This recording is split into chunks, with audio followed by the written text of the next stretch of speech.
चलिए आज हम लोग बात कर रहे हैं 100 नंबर के हिंदी पुस्तिका में सबसे पहला अध्याय है बातचीत। बातचीत के लेखक का नाम है बालकृष्ण भट्ट। अब उनके जीवन परिचय के बारे में सबसे पहले हम चर्चा करते हैं, जो आपके एग्जाम में ऑब्जेक्टिव प्रश्न की तरह पूछे जाते हैं। सबसे पहले लेखक का नाम है बालकृष्ण भट्ट। उनका जन्म हुआ था 23 जून 1844 ईस्वी को। उनकी मृत्यु हुई थी 20 जुलाई 1914 ईस्वी को। उनकी माता का नाम पार्वती देवी था।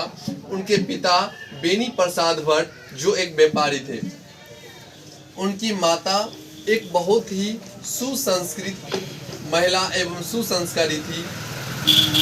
बालकृष्ण भट्ट में जो पढ़ने की लगन, पढ़ने की लालसा जो दिखी, उनको प्रेरित करने के लिए उनकी माँ ही सबसे पहले आगे आई और उनके पिता से अधिक उनकी माँ ज़्यादा पढ़ी लिखी थी। उनका निवास स्थान उत्तर प्रदेश इलाहाबाद, जो आज प्रयागराज के नाम से जाना जाता है। तो आपको एग्ज़ाम में यह एक सवाल पूछा जाएगा कि उनका निवास स्थान उत्तर प्रदेश में कहाँ था। वो इलाहाबाद भी दे सकता है या प्रयागराज भी, दोनों में से कोई एक ही देगा। अगर इलाहाबाद दिया है तो इलाहाबाद को क्या करिएगा, घेरा कर दीजिएगा, या प्रयागराज देगा तो प्रयागराज कर दीजिएगा। प्रयागराज कब हुआ? जब ये योगी जी का शासन हुआ तो यहाँ प्रयागराज हो गया, नहीं तो उससे पहले इलाहाबाद नाम से ही जाना जाता था। अब आइए, काल में पूछेगा कि किस काल के लेखक थे बालकृष्ण भट्ट, तो आधुनिक काल के थे। और किस युग के थे? तो भारतेंदु युग के थे।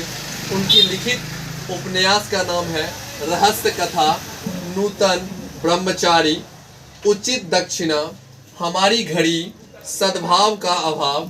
उनका नाटक था पद्मावती, कृता अर्जुनीय, वेणी संहार, शिशुपाल, वधनल, दमयंती, शिक्षादान, चंद्रसेन, सीता वनवास, पतित पंचम, मेघनाथ, वधकट्टर, सोम की एक नकल, बृहनल्ला, इंग्लैंड ऐश्वरी और भारत जननी, भारतवर्ष और कली, दो दूरदेशी, एक रोगी और एक वैद, रेल का विकट खेल, बाल विवाह। ये सब के सब इनके नाटक थे। और उनका प्रहसन था जैसा काम वैसा परिणाम, नई रोशनी का विष, आचार विडंबन इत्यादि। उन्होंने निबंध लिखा 1000, लगभग 1000 उन्होंने लिखा निबंध संग्रह है उनका। और उन्होंने 1877 में हिंदी प्रदीप नामक मासिक पत्रिका निकाला, जो 33 वर्षों तक प्रकाशित रहा। ये सभी थे लेखक का जीवन परिचय।